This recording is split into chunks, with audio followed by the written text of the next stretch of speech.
Good morning students. आज अपने जो नाइन्थ क्लास का जो वीडियो क्लास चल रही थी, नाइन्थ क्लास के अंदर अपन पढ़ रहे थे आपके जीवन की मौलिक इकाई के संदर्भ में बातें कर रहे थे कि जीवन की मौलिक इकाई कोशिका है ना, फंडामेंटल यूनिट ऑफ लाइफ कौन थी आपकी? कोशिका। तो कोशिका के बारे में पहले अध्याय का नाम लिखते हैं, अध्याय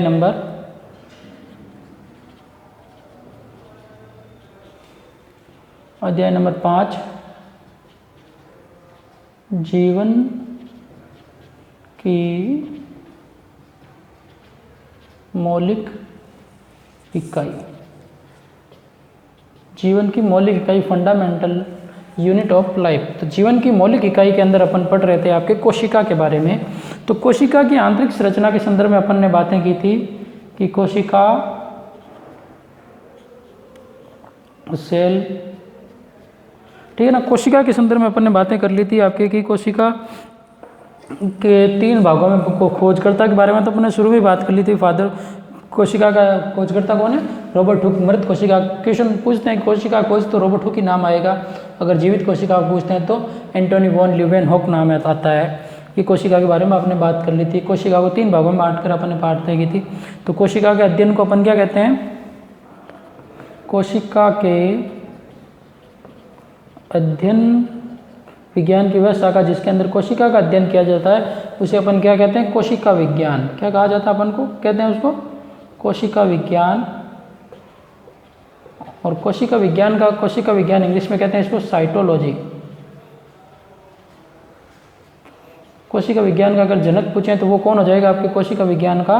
अगर आपको जनक पूछा जाता है कि कोशिका विज्ञान का जनक किसे कहेंगे? जिन्होंने कोशिका के बारे में सबसे ज़्यादा जानकारी दी या फिर सबसे पहले दी, उनको अपन जनक कहते हैं। फादर ऑफ सेल साइटोलॉजी वो आपके होता वैज्ञानिक कौन थे? रॉबर्ट हुक, है ना। रॉबर्ट हुक को क्या कहा जाता है? आपके कोशिका विज्ञान का जनक, फादर ऑफ साइटोलॉजी। ठीक है, तो ये तो अपन ने बात सिंपल सी बात हो गई आपके फादर ऑफ साइटोलॉजी। ठीक है, तो ये तो अपने बात हो गई थी कोशिका विज्ञान। तो इसके अंदर कोशिका विज्ञान के अंदर अपन ने किसके बारे में बात कर ली थी? कोशिका के अंदर अपन ने 3 भाग बांटे थे अपन के। एक तो था आपके प्लाज्मा झिल्ली या फिर कोशिका झिल्ली। तो कोशिका झिल्ली के बारे में तो अपन ने पूरी बात कर ली थी पिछली क्लास तक। कोशिका झिल्ली किस विलयन में क्या होता है, प्रासरण क्या होता है, विसरण क्या होता है, कोशिका झिल्ली का क्या कार्य है, कोशिका भित्ति का क्या कार्य है, इसके बारे में अपन ने पूरी डिटेल से बात कर ली। ये तो आपके पहला भाग था कोशिका का। फिर दूसरा भाग आता है आपकी केंद्रक। इसके बारे में अपन को पढ़ना है कि केंद्रक क्या होता है, केंद्र के अंदर कौन कौन सी संरचनाएं पाई जाती है। और एक और पढ़ना अपन को इसके अलावा कोशिका द्रव्य। इन 3 चीज़ों के बारे में अपन को पढ़ना है। कोशिका द्रव्य तो ये कहाँ पाई जाती है, ये अपन ने बातें कर ली है। तो आज कोशिका झिल्ली कंप्लीट हो गई पिछली क्लास में। आज अपन केंद्रक से शुरू करते हैं। अपन क्या है? कोशिका के अंदर पाए जाने वाले केंद्रक। ठीक है, तो केंद्रक की संरचना के बारे में तो मिटा दो। ये तो कोशिका का अध्ययन क्या कहलाता है? कोशिका विज्ञान की वह शाखा जिसमें कोशिका का अध्ययन किया जाता है वो कोशिका विज्ञान का जनक रॉबर्ट हुक। और कोशिका के अध्ययन को क्या कहते हैं? साइटोलॉजी। अब अपन बात करते हैं आपके इसके अंदर कि कोशिका केंद्रक के बारे में बात करते हैं। केंद्रक के संदर्भ में अपन किन किन चीज़ों के बारे में अध्ययन करेंगे। तो केंद्रक कहाँ पाया जाता है आपके? पहले सिंपल सी बात हेडिंग लगा लेता हूँ मैं आपके। नंबर 2 केंद्रक। ठीक है,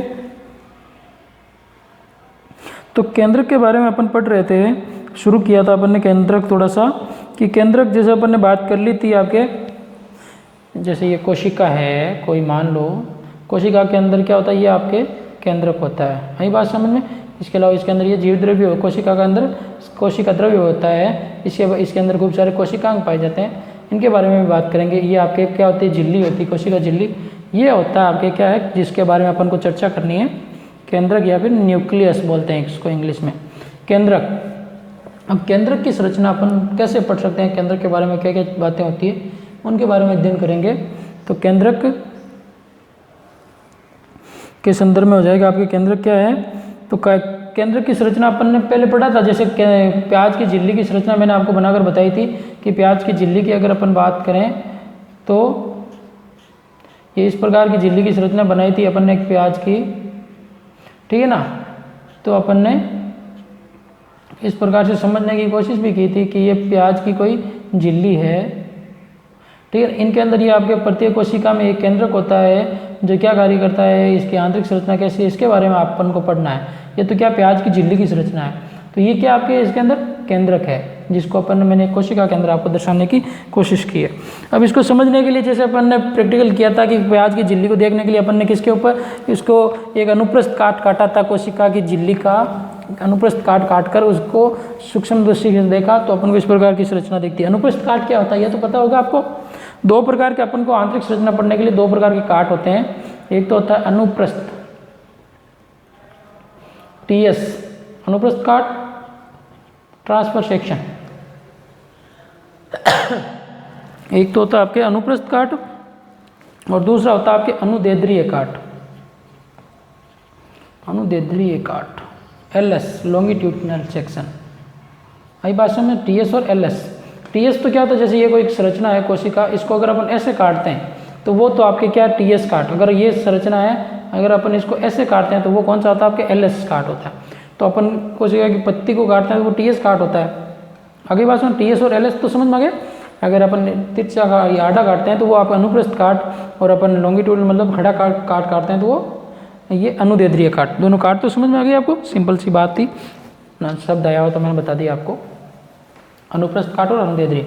तो प्याज की अनुप्रस्थ काटने पर अपन ने उसको काट कर सूक्ष्मदर्शी के अंदर देखते हैं तो उसके ऊपर क्या डालते हैं अपन, उसको स्लाइड के ऊपर लेते हैं और स्लाइड के ऊपर क्या डालते हैं आप, जैसे उसके अंदर अपन ने सेफ्रोनिन डाला था। क्या होता है, जैसे ये कोई स्लाइड है, इस स्लाइड के ऊपर जैसे ये मैंने कोई झिल्ली ली तो इसके ऊपर अपन क्या डालते हैं, ये तो क्या स्लाइड है, स्लाइड। ये क्या है, जैसे कोई प्याज की झिल्ली मान लो, प्याज की झिल्ली, इसके ऊपर अपन ने क्या क्या डाल सकते हैं जिससे अपन को उसकी आंतरिक संरचनाएं आसानी से दिख जाए और अलग अलग कलर की हो जाती है। तो इसके ऊपर अपन क्या डालते हैं, या फिर आयोडीन का विलयन डालते हैं। ये प्रैक्टिकल की बातें हैं, है ना। आयोडीन डाल सकते हैं, या फिर इसके ऊपर अपन सेफ्रानिन डालते हैं, या फिर इसके ऊपर अपन क्या डालते हैं, मेथिलीन ब्लू आता है। ये आपके लेब में पढ़े हैं सारी चीज़ें, मेथिलीन ब्लू डालते हैं अपन। ये चीज़ें डाल सकते हैं जिससे क्या होते हैं, कोशिका की जो कुछ भाग होते हैं वो रंगीन हो जाते हैं और वो अपन को आसानी से दिख जाएं। तो इसके ऊपर अपन इनको डालते हैं, फिर उसके ऊपर कवर स्लिप लगा कर देखते हैं तो अपन को अलग अलग प्रकार की अलग अलग कलर की संरचनाएं दिखाई देती है। अगली बात समझ, ये तो अपन को देखने के लिए काम में आने वाली चीज़ें हैं। अब इसके आगे बात करूँ मैं आपके कोशिका केंद्रक की आंतरिक संरचना के बारे में। तो केंद्रक की, जैसे अपन ने कोशिका के बारे में बात की तो कोशिका के ऊपर क्या पाई जाती है, एक झिल्ली पाई जाती है। तो पहले तो आपको केंद्रक, जैसे कोशिका के अध्ययन को क्या कहते हैं अपन, साइटोलॉजी, उसी प्रकार केंद्रक के अध्ययन को कि विज्ञान की भाषा का जैसे कोशिका के केंद्र का अध्ययन किया जाता है उसे अपन क्या कहते हैं, कैरियोलॉजी। कैरियोलॉजी जिसके अंदर केंद्रक का अध्ययन किया जाता है। अगली बात समझ, ये तो सिंपल सी बात होगी। अब इसके बाद में अपन कोशिका की परत की बात करें तो इसके अंदर एक पाई जाती है केंद्रक के अंदर केंद्रक झिल्ली पाई जाती है। क्या पाई जाती है, केंद्रक झिल्ली। केंद्रक झिल्ली के अंदर बात करें अपन तो केंद्रक के चारों ओर, केंद्रक के चारों ओर दोहरे परत, किसमें, दोहरे परत में, केंद्रक के चारों ओर दोहरे परत का एक स्तर, दोहरे परत का एक स्तर होता है जिसे अपन क्या कहते हैं, जिसे केंद्रक झिल्ली कहते हैं। दोहरे परत का एक स्तर होता है जिसे अपन केंद्रक झिल्ली कहते हैं। आगे बात समझ में। और केंद्रक झिल्ली में क्या होते हैं, जैसे एक कोशिका है, इसके अंदर एक केंद्रक होता है, तो इसके ऊपर जो ये झिल्ली है, इस झिल्ली को अपन क्या कहते हैं, केंद्रक झिल्ली कहते हैं। आगे बात समझ में। ये कोशिका है तो इसके ऊपर जो ये झिल्ली पाई जाती है ना, इसको अपन कैसे, इसके अंदर क्या होते हैं, छोटे छोटे छेद होते हैं जिससे क्या होता है, वो जो अपने अंदर जो कोशिका द्रव्य होता है, केंद्रक द्रव्य होता है, उसको बाहर निकाल सकता है, अंदर आ सकता है। यही बात समझ में। तो इसके अंदर क्या पाए जाते हैं, इसके अंदर आपके केंद्रक झिल्ली के अंदर केंद्रक झिल्ली में क्या होते हैं आपके छोटे छोटे छिद्र होते हैं। यही बात समझो, छोटे छोटे छिद्र होते हैं जिसे अपन क्या कहते हैं, जिससे वो कोशिका के अंदर जल का, केंद्रक के अंदर जल का आदान प्रदान हो सके। अब इसके अलावा केंद्रक में और क्या पाया जाता है, केंद्रक में क्या पाए जाते हैं आपके, केंद्रक में पाए जाते हैं आपके, इसके अलावा केंद्रक झिल्ली के अलावा केंद्रक के आंतरिक संरचना में पाए जाते हैं आपके क्रोमोसोम। ऐसा समझ में क्रोमोसोम होते हैं। अब ये क्रोमोसोम क्या होते हैं, धागेनुमा संरचना होती है जो कोशिका विभाजन के समय अपन को दिखाई देती है। मतलब ये कोशिका से दूसरी कोशिका होती है, जैसे ये कोशिका है, ये कोशिका से, जैसे अपन विरचोव ने बताया था कि पुरानी कोशिकाओं से ही नई कोशिकाओं का निर्माण। तो ये कोशिका विभाजन जो अपन पढ़ेंगे आगे की बातें, तो कोशिका क्या होती है, टूटती है, तो इसके अंदर जो केंद्रक होता है, केंद्र के अंदर भी विभाजन होता है। तो केंद्र के अंदर, जैसे ये केंद्रक है, तो केंद्र के अंदर ये धागेनुमा संरचना दिखाई देती है अपन को, इसको अपन क्या कहते हैं, क्रोमोसोम कहते हैं। यही बात समझ में, इनको अपन क्रोमोसोम कहते हैं, जिनको कोशिका विभाजन के समय दिखाई देते हैं ये अपन को। और ये क्रोमोसोम क्या होते हैं, ये क्रोमोसोम आपके क्या होते हैं, आनुवांशिक गुणों की सूचना देते हैं। जब इन्हीं के कारण अपने अंदर पेरेंट्स के गुण आते हैं, जैसे अपन पढ़ते हैं ना डीएनए, ये सभी डीएनए इन्हीं का भाग है क्रोमोसोम का। तो ये क्रोमोसोम क्या है आपके, आनुवांशिक, क्रोमोसोम क्या है आपके, आनुवांशिक पदार्थ है, आनुवांशिक गुण पाए जाते हैं, ये आपके आनुवांशिक पदार्थ हैं।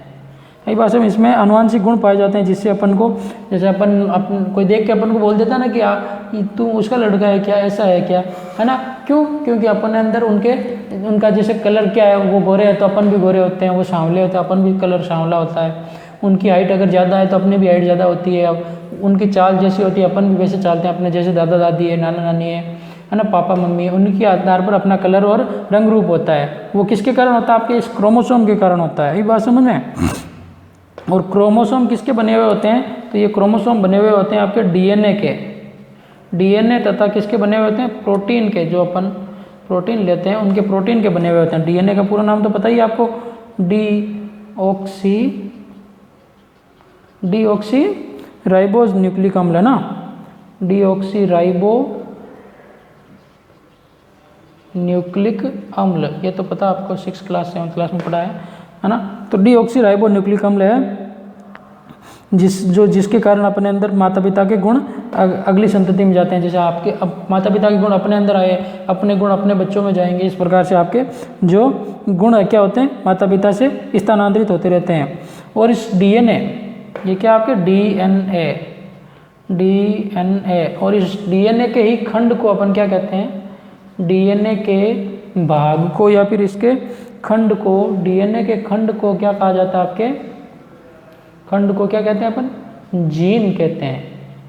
इंपॉर्टेंट शब्द है ये, जीन क्या है, डीएनए के खंड को जीन किसे कहते हैं, तो डीएनए के भाग। और डीएनए से ही क्या बनते हैं आपके क्रोमोसोम। तो डीएनए किसका भाग हो गया, आपके क्रोमोसोम। और क्रोमोसोम किसके अंदर पाया जाता है, केंद्रक में। ये बस अपन पढ़ क्या रहे, केंद्रक, जो कोशिका विभाजित हो रही होती है उसमें क्रोमेटिन पदार्थ क्या होते हैं, विद्यमान होते हैं। और क्रोमेटिन पदार्थ क्या होते हैं, धागे की रचनाओं के द्वारा, जैसे मैं आपको केंद्र का चित्र बना, ये कोशिका है, ये आपके उसके अंदर केंद्रक है, तो केंद्र के अंदर ये इस प्रकार से क्या होता है, जाल होता है धागों का। यही बात समझ, इस धागे के जाल को अपन क्या कहते हैं, क्रोमेटिन पदार्थ या फिर क्रोमोसोम। ये क्रोमेटिन पदार्थ का जाल होता है जो क्या होता है, संगठित होकर क्या बनाते हैं, ये क्रोमेटिन पदार्थ जुड़कर क्या बनाते हैं आपके क्रोमोसोम, जिसको हिंदी में क्या कहा जाता है, गुणसूत्र कहा जाता है। ठीक है, जो जनन द्रव्य में केंद्रक को महत्वपूर्ण, कोशिका जनन में केंद्रक का क्या होता है, महत्वपूर्ण भाग है। क्या है ये आपके क्रोमोसोम, सबसे इंपॉर्टेंट भाग होता है इसका, किसका, कोशिका का इंपॉर्टेंट भाग है क्रोमोसोम। तो इस प्रकार से अपन क्रोमोसोम के बारे में समझ सकते हैं कि क्रोमोसोम क्या है, आपके कोशिका का महत्वपूर्ण संरचना है। तो केंद्रक के ऊपर पाई जाने वाली इस झिल्ली को अपन क्या कहते हैं, केंद्रक झिल्ली। आई बात समझ में। केंद्रक के अंदर क्या पाए जाते हैं, झिल्ली के अंदर छोटे छोटे छिद्र होते हैं, या फिर केंद्रक के अंदर और क्या पाया जाता है, आपके क्रोमोसोम, जो क्या आपके आनुवांशिक पदार्थ है। और क्रोमोसोम किससे बना हुआ होता है, प्रोटीन तथा डीएनए से बना होता है। कौन? क्रोमोसोम। और डीएनए के ही भाग को अपन क्या कहते हैं? आपके जीन कहते हैं। और ये इसके अंदर जागेनों में संरचना होती है, उसको अपन क्या कहते हैं? क्रोमेटिन पदार्थ कहते हैं। यही बात समझ में, ये चीज़ें कंफ्यूज नहीं होना है, सिंपल सी बात है। आई बात समझ। देखो एक बार वापस मैं बता रहा हूँ, ये सारी चीज़ें ये इंपॉर्टेंट चीज़ें हैं, कंपटीशन में भी क्वेश्चन पूछे जाते हैं इनमें से।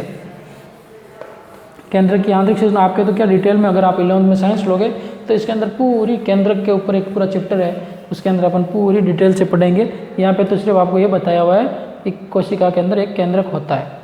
जैसे क्या होता है कोशिका में? केंद्रक में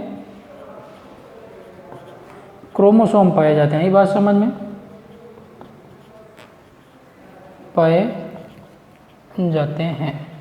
आई बात समझ में? और ये किससे बने हुए होते हैं क्रोमोसोम? ये क्या आपके आनुवांशिक पदार्थ, आनुवांशिक का मतलब जेनेटिक, आनुवांशिक पदार्थ हैं। ये आनुवांशिक पदार्थ हैं। और ये आनुवांशिक पदार्थ किससे बना होता है? आपके क्रोमोसोम, क्रोमोसोम, डीएनए व प्रोटीन से बने हुए होते हैं। डीएनए व प्रोटीन से बने होते हैं। कौन बने हुए होते हैं? क्रोमोसोम बने होते हैं, डीएनए तथा प्रोटीन से बने हुए होते हैं। और डीएनए के खंड को क्या कहते हैं अपन? डीएनए के खंड को क्या कहा जाता है? जीन कहा जाता है। जीन कहा जाता है। आगे बात समझें तो ये केंद्र के अंदर क्रोमोसोम पाया जाता है, आनुवांशिक पदार्थ है ये क्रोमोसोम जो डीएनए और प्रोटीन से बने हुए होते हैं। इनकी संरचना में मैंने बता दी आपको। ये कोशिका है, ये केंद्रक है, ये केंद्रक झिल्ली हो गई, ठीक है। और इसके अंदर ये जो जालीनुमा पदार्थ होता है इसको अपन क्रोमोसोम कहते हैं। और ये जुड़कर क्रोमोसोम बनाते हैं। ये आनुवांशिक पदार्थ है। जैसे ये डीएनए है तो इसका जो भाग है, ये खंड है, इसको अपन क्या कहेंगे? जीन कहते हैं। इस प्रकार से समझ सकते हैं अपन जीन के बारे में, ठीक है। और क्रोमोसोम के बारे में अब क्या बात करें अपन? क्रोमोसोम के आगे बात करें केंद्र की आंतरिक संरचना के संदर्भ में। तो इन क्रोमेटिन पदार्थों से ही क्या बनता है? आपके कोशिका का विभाजन निर्देशित होता है। कोशिका के विकास में परिपक्वन को निर्धारित करते हैं। अब केंद्रक क्या करता है? कोशिका के अंदर बहुत महत्वपूर्ण कार्य करता है। ये कोशिका को विभाजित होकर दो नई कोशिकाएं बनाता है। कौन बनाता है? आपके केंद्रक। तो केंद्रक क्या करता है? आपके कोशिका के विभाजन करके दो नई कोशिका बनाता है। आई भाषा में कोशिका का विभाजन करके दो नई कोशिका बनाता है। और इसके अलावा ये क्या करता है आपके? और जैसे कुछ बैक्टीरिया में कोशिका का केंद्रीय क्षेत्र बहुत कम स्पष्ट होता है। जो सूक्ष्म जीवाणु होते हैं उनके अंदर केंद्रक झिल्ली नहीं होती है, उनके अंदर केंद्रक काय कहते हैं। आई भाषा में कुछ सूक्ष्म जीव है, बैक्टीरिया एक कोशिक जीव है, उनके अंदर केंद्रक के ऊपर झिल्ली नहीं पाई जाती है। उनके अंदर जो पदार्थ होता है वो स्पष्ट दिखाई नहीं देता है। तो इसके आधार पर केंद्रक झिल्ली के आधार पर इसको दो भागों में बांटा गया है। यही बात समझे? किसको? कोशिकाओं को दो भागों में बांटते हैं अपन, एक तो प्रोकैरियोट और दूसरा होता है यूकैरियोट। यही बात समझे? प्रोकैरियोट और यूकैरियोट क्या होते हैं इनके बारे में बात करेंगे अपन। तो ये तो चीज़ समझ में आ गई आपको। केंद्रक की आंतरिक संरचना, केंद्रक झिल्ली जो कोशिका के ऊपर केंद्र के अंदर पाई जाने वाली ऊपरी परत, उसे अपन स्तर केंद्रक झिल्ली। केंद्रक झिल्ली में छोटे छोटे छिद्र होते हैं जो आवागमन का कार्य करते हैं। इसके अलावा केंद्र के अंदर और क्या होता है? आपके क्रोमोसोम पाए जाते हैं जो आनुवांशिक पदार्थ हैं। और क्रोमोसोम किससे बने हुए होते हैं? आपके डीएनए व प्रोटीन से बने हुए होते हैं। और डीएनए के खंड को अपन क्या कहते हैं? जीन कहते हैं। और कोशिका के विभाजन को कौन करता है? आपके केंद्रक करता है। अब केंद्रक के अंदर क्या होती है? कुछ सूक्ष्म जीवों में क्या होते हैं? केंद्रक क्षेत्र अस्पष्ट होता है और केंद्रक झिल्ली नहीं होती है। जैसे कुछ बैक्टीरिया हैं, जैसे कुछ जीवाणु हैं, क्या होते हैं? कुछ जीवाणुओं में क्या होता है? बैक्टीरिया एवं कुछ जीवों में केंद्रक पदार्थ क्या होता है? कुछ जीवाणुओं में कोशिका का केंद्रीय क्षेत्र, मतलब जीवों में जो कोशिका होती है, कोशिका का केंद्रकीय, जो केंद्र के अंदर अपन ने बात की क्रोमोसोम, केंद्रकीय क्षेत्र स्पष्ट नहीं होता है। क्या नहीं होता है? स्पष्ट नहीं होता है तथा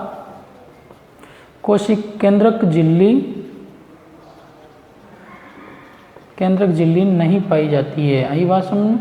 केंद्रक झिल्ली नहीं पाई जाती है तो उनके आधार पर इनको दो भागों में बांट सकते हैं अपन। केंद्रक झिल्ली स्पष्ट नहीं होती है तो इसके आधार पर इनको दो भागों में बांट सकते हैं अपन। एक तो होता है आपके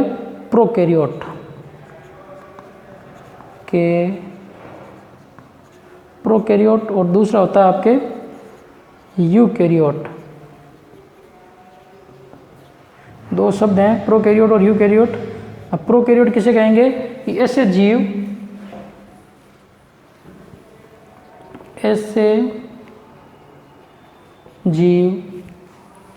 जिसकी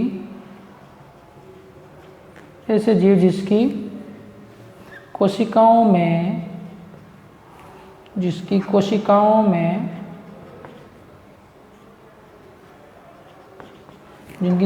में केंद्रक झिल्ली क्या नहीं होती? जिनकी कोशिकाओं में केंद्रक झिल्ली नहीं होती है, जिनकी कोशिकाओं में केंद्रक झिल्ली नहीं होती है उन्हें अपन क्या कहते हैं?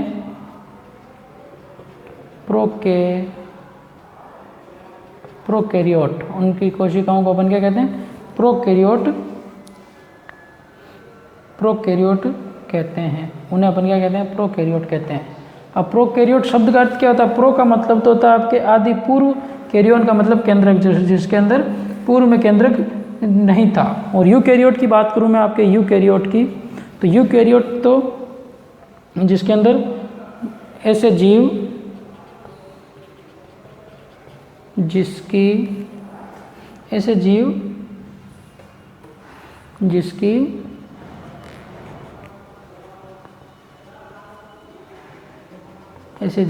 कोशिकाओं में केंद्रक झिल्ली क्या होती है? आपके केंद्रक झिल्ली, जिनकी कोशिकाओं में केंद्रक झिल्ली पाई जाती है उन्हें अपन क्या कहते हैं? यूकैरियोट। सिंपल सी बात, ये ध्यान रखें, यूकैरियोट कहते हैं। तो दो परिभाषाएं याद रख लेना केंद्रक झिल्ली के आधार पर कि जिनके अंदर क्या होते हैं? आपके कोशिका झिल्ली नहीं होती है वो प्रोकैरियोट, और जिनके अंदर झिल्ली होती है वो यूकैरियोट होते हैं। और इसके अलावा इसके अंदर प्रोकैरियोट के अंदर क्या होते हैं? कोशिकांग भी नहीं होते हैं। इसके अंदर क्या नहीं होते हैं? आपके कोशिकांग का मतलब संधि विच्छेद करें तो कोशिका के अंग, जैसे माइटोकॉन्ड्रिया, गोल्जी का, है ना, ये राइबोसोम, ये राइबोसोम तो होता है, एंडोप्लाज्मिक रेटिकुलम ये नहीं होते। कोशिकांग अनुपस्थित होते हैं। यही बात है, कोशिकांग अनुपस्थित होते हैं किसके अंदर? आपके प्रोकैरियोट के अंदर। और यूकैरियोट के अंदर क्या होते हैं? ये सारी चीज़ें पाई जाती है। यही बात है, यूकैरियोट के अंदर सारी चीज़ें पाई जाती है। यूकैरियोट में कोशिकांग उपस्थित होते हैं। यही बात समझो, यूकैरियोट में कोशिकांग उपस्थित होते हैं। तो इस प्रकार से भी अपन समझ सकते हैं कि कोशिकांग किस में नहीं होते हैं? आपके प्रोकैरियोट में नहीं होते हैं और यूकैरियोट में कोशिकांग होते हैं।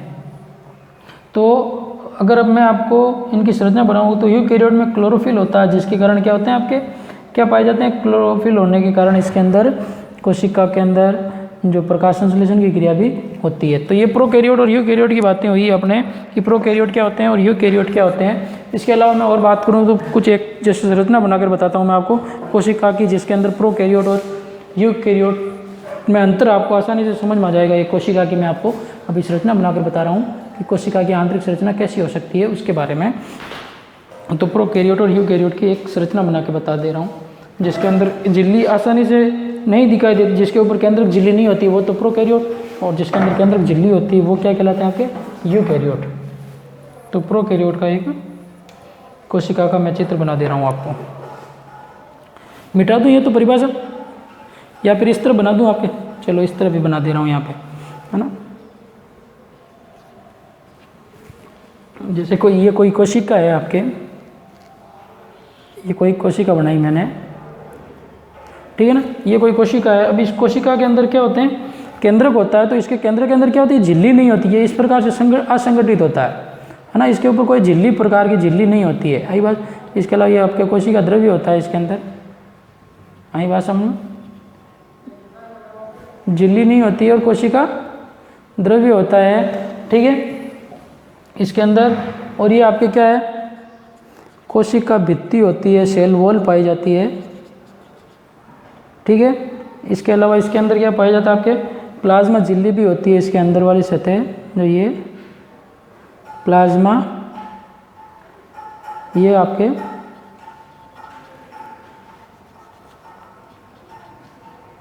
प्लाज्मा झिल्ली, ये किसकी कोशिका है, आपके प्रोकैरियोट की कोशिका है, प्रोकैरियोट कोशिका, जिसके अंदर क्या होता है, केंद्रक झिल्ली असंगठित होती है। ये बात समझो, इसके अंदर केंद्रक झिल्ली असंगठित होती है, बाकी सारी संरचनाएं पाई जाती है, केंद्रक काय होता है, कोशिकाएं होता है, ठीक है। केंद्रक झिल्ली की कोशिका होती है, ये कोशिका भित्ति भी पाई जाती है, प्लाज्मा झिल्ली भी पाई जाती है, लेकिन क्या नहीं पाई जाती, केंद्रक झिल्ली, यही चीज़ है इसके अंदर। अगर मैं अपने यूकैरियोट बताऊं तो यूकैरियोट के अंदर ये प्योरली ये इस प्रकार से कोशिका की झिल्ली पाई जाती है, ये अंतर होता है प्रोकैरियोट और यूकैरियोट के अंदर, ठीक है। आगे की बात अपन कोशिका काय की अगली क्लास में करेंगे।